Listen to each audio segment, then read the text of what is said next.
영원하 여호와를 찬양하며 여호와를 송축하며 그의 모든 은혜를 잊지 말아라. 이것이 사실은 시편 103편 2절 말씀이거든요. 제가 깜짝 놀랐어요. 그렇게 한 성령 안에서 이런 말씀을 제가 준비한 것을 아까 말씀하셔서 맞아. 우리가 모두 다 해야 될 것이 뭐예요? 여호와께서 우리를 축복하고 계심으로 그 모든 은혜를 잊지 말지어다. 자, 이것이 뭐예요? 그것에 우리가 초점을 맞춰야 되는데 우리는 무엇을 초점 맞췄어요? 여태까지? 나의 과거의 역기능에 초점을 맞추고 보니까 나는 너무 이상한 사람이었고 타인들이 나를 어떻게 볼까? 이거에만 신경을 썼던 거예요. 사실 누구를 바라봐야 돼요? 여호. 네, 하나님 여호와를 바라볼 때 우리는 그분이 나에게 복 주심을. 자, 그런데 잘 잃어버리면 안 돼요. 복은 내가 받아야죠. 그죠? 그런데 복은 받지도 않으면서 복 주세요 그러면 안 되잖아요. 하나님의 그 복을 우리가 송축하며 그렇게 또 긍정하며 감사하며 그의 눈에 보시기 좋은 대로 마음에 보시기 좋은 대로 우리가 관점을 가지고 그죠? 길 잃어버리지 않습니다. 아멘. 네.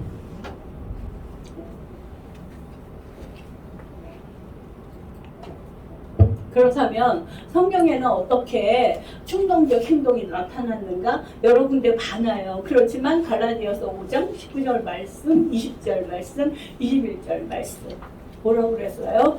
거기에 아주 무서운 일이 있습니다. 하나님 나라를 유업으로 받지 못할 것이요. 그래서 사실은요, 우리가 뭐 다른 것보다 이거 많이 하잖아요. 분쟁과 시기와 분냄, 당 짓는 것, 아마 불리함, 이런 것은 하나님 나라의 유업을 받지 못할 것입니다. 이렇게 말씀하시거든요. 그 내면의 감정이 하나님을 바라보는 게 아니라 우리의 역기능을 바라보고 있다는 것입니다. 그래서 진정 하나님을 우리가 정말 영광 돌리고 있는 사람인가? 그래야 하나님 나라의 유업을 받을 것이고요.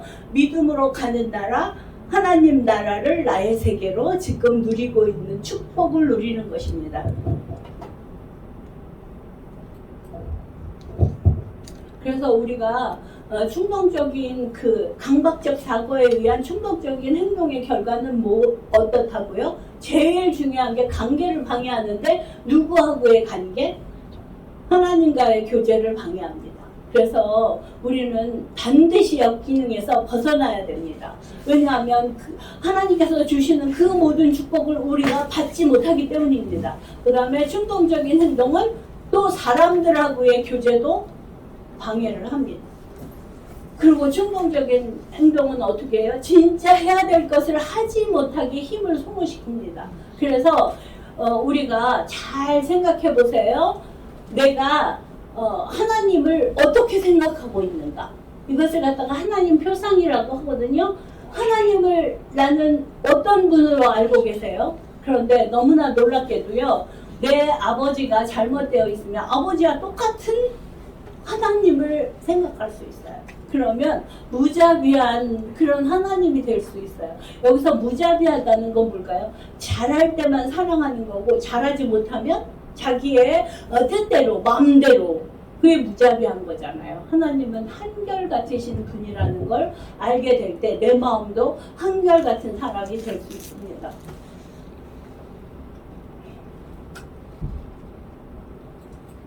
자, 그래서 우리는 오늘 결심해야 됩니다. 어떤 결심? 결심해야 되는 게 있어요. 충동적인 행동을 고칠 것이다. 그래서 나는 성숙한 사람이 될 것이다. 사실은요, 아이는 배고픈 거 못 참고요. 아이는 자기가 하고 싶은 거 못 참아요. 그렇지만 어른은 어때요? 성숙한 사람은 그것을 다 참을 수 있고 잘할 수 있어요. 그래서 사실은요, 이렇게 역기능을 떨쳐버리는 건 쉬운 게 아니에요. 평생이 걸릴 수도 있어요. 그렇지만 그것을 반드시 극복할 수 있습니다. 그래서 어떻게 해야 돼요? 다른 걸 외치는 게 아니라 주신 축복을 내가 누릴 수 있는 구체적인 결심을 하십시오.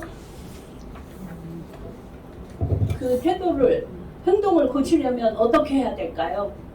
우리가 인간에게 가장 주어진 게 축복이 뭐예요? 본다는 거. 그죠? 그 다음에 듣는다는 거. 그 다음에 말한다는 거. 자, 우리가요, 나의 태도를 고치려면 보고 듣고 말하고를 잘하면 됩니다. 그러면 말할 때 이미 행동으로 옮겨지고 있어요. 그죠? 그래서 우리가 잘 볼 때는 뭘 봐야 돼요? 하나님께서 주신 비전과 희망을 보십시오. 하나님은 절대 긍정, 절대 사랑입니다. 그 다음에 잘 들어야 됩니다. 여태까지 나의 부모는 공감하지 않았고 경청하지 않았지만 하나님은 기도 중에 우리에게 공감해 주시고 경청해 주십니다. 하나님 세계 안에 우리가 있다면, 그죠? 그런데 뭐예요? 믿음으로.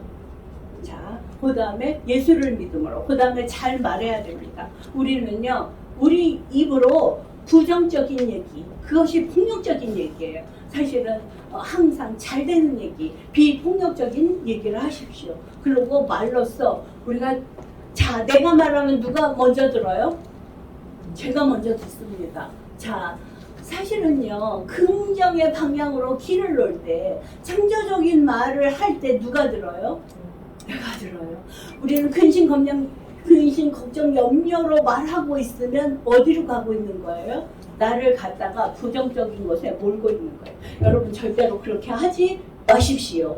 자, 그래서 이 시편 139편 23절 24절 항상 하나님이여 나를 살피사 내 마음을 아시며 나를 시험하사 내 뜻을 아옵소서 이렇게 기도하고 내게 무슨 악한 행위가 있나를 보시고 나를 영원한 길로 인도하소서. 그래서 강박적인 생각과 충동적인 행동을 찾아내며 열린 마음을 주시도록 하나님께 기도하십시오. 자, 그래서 여태까지는 현재의 관점은 하나님의 관점으로 바꿀 수 있죠. 그죠? 과거의 경험이 아니라 이제는 하나님의 관점으로, 아버지의 관점으로, 하나님이 나의 아버지로, 나는 하나님의 양자됨으로 관점을 바꿀 수가 있습니다. 이것이 너무너무 우리에게 축복인 거예요. 구원의 축복. 자, 그래서 하나님과 나는 뭐 하고 있어요? 이제 교제하고 있어요.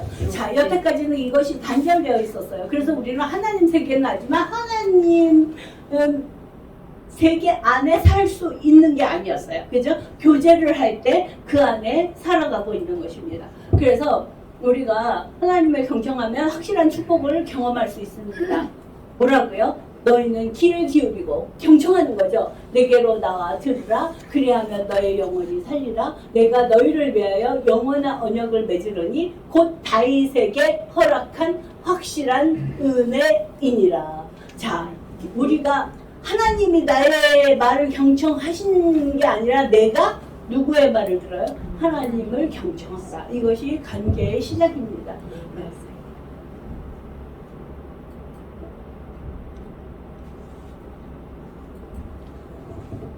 그래서 충동적인 성향을 극복하고 자유로워지기 위한 3단계는요. 단계 이름 뭐예요? 하나님에 대한 마음의 느낌을 재검토하십시오. 왜? 이 역기능의 제일 중요한 게 뭐였어요? 감정의 무시였잖아요. 그래서 당신의 마음속에 느끼는 하나님은 어떤 하나님인가? 단계 2번, 당신의 삶을 있는 그대로 통제하지 마세요. 그리고 하나님께서 다스리도록. 사실은요, 내가 통제권을 가진 겁니까? 아니잖아요. 하나님께 드리십시오. 이게 참 중요해요. 역기능에서는 내가 나를 통제해야 된다고 생각하는 거거든요. 얼마나 힘들어요, 사실은.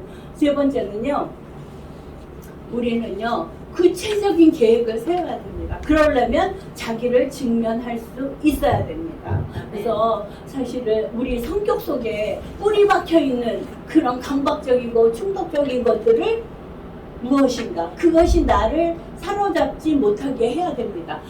좀 더 시간이 지나면 여러분께 핵심 감정을 같이 나눌 거예요. 핵심 감정이 뭐냐면 바로 성격 속에 뿌리 박혀갖고 나를 자꾸만 그렇게 끌고 가는 그 감정을 이제 끊어버려야 된다는 것입니다.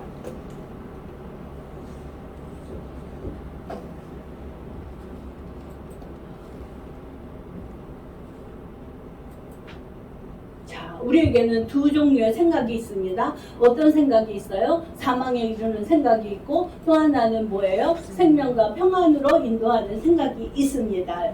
그래서 사실은요, 내가 어떤 영적인 상태인가 진단할 수 있어요. 생각하는 방법이 어떤가에 따라서 영적인 상태를 진단할 수 있어요. 그죠? 내가 정말 긍정적이고 하나님을 지금 사랑하고 있는가? 강박적인 생각을 하고 있다면 사망 쪽을 계속 생각하고 있는 거예요. 그죠? 그 다음에 하나님의 관계도 불순종하고 있다면 또한 사망의 생각이에요. 그 다음에 당신의 영혼을 사망으로 인도할 수밖에 없는 그것에 서 있다면 나는 분명한 역기능이구나. 지금 이 순간 생명과 평안을 선택하십시오. 이거는 강제적으로라도 선택하십시오.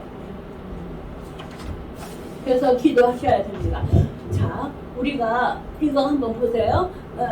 우리는 선택이 중요하다 이 얘기를 한 것이, 자, 다윗은 무엇을 보았습니까? 골리앗 뒤에 서 계신 하나님을 보았어요. 그죠? 그런데 이 골리앗은 누구 보고 있어요? 다윗 보고 있어요. 어때요? 누가 지금 순기능이에요?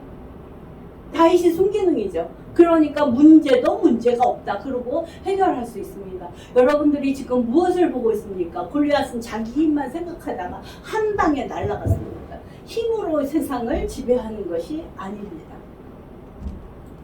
자, 그래서 여러분들이 꼭 잊지 말아야 될 것, 로마서 8장 5절에서 15절 말씀을 상담에 적용하시기 바랍니다. 뭐 지금은 못 읽어보고 집에 가서 꼭 읽어보세요. 그러면 개념 이름 뭐예요? 그리스도인이 된다는 것은 재성에 이끌리며 사는 것이 아니라 무엇에 이끌려 사는 거다?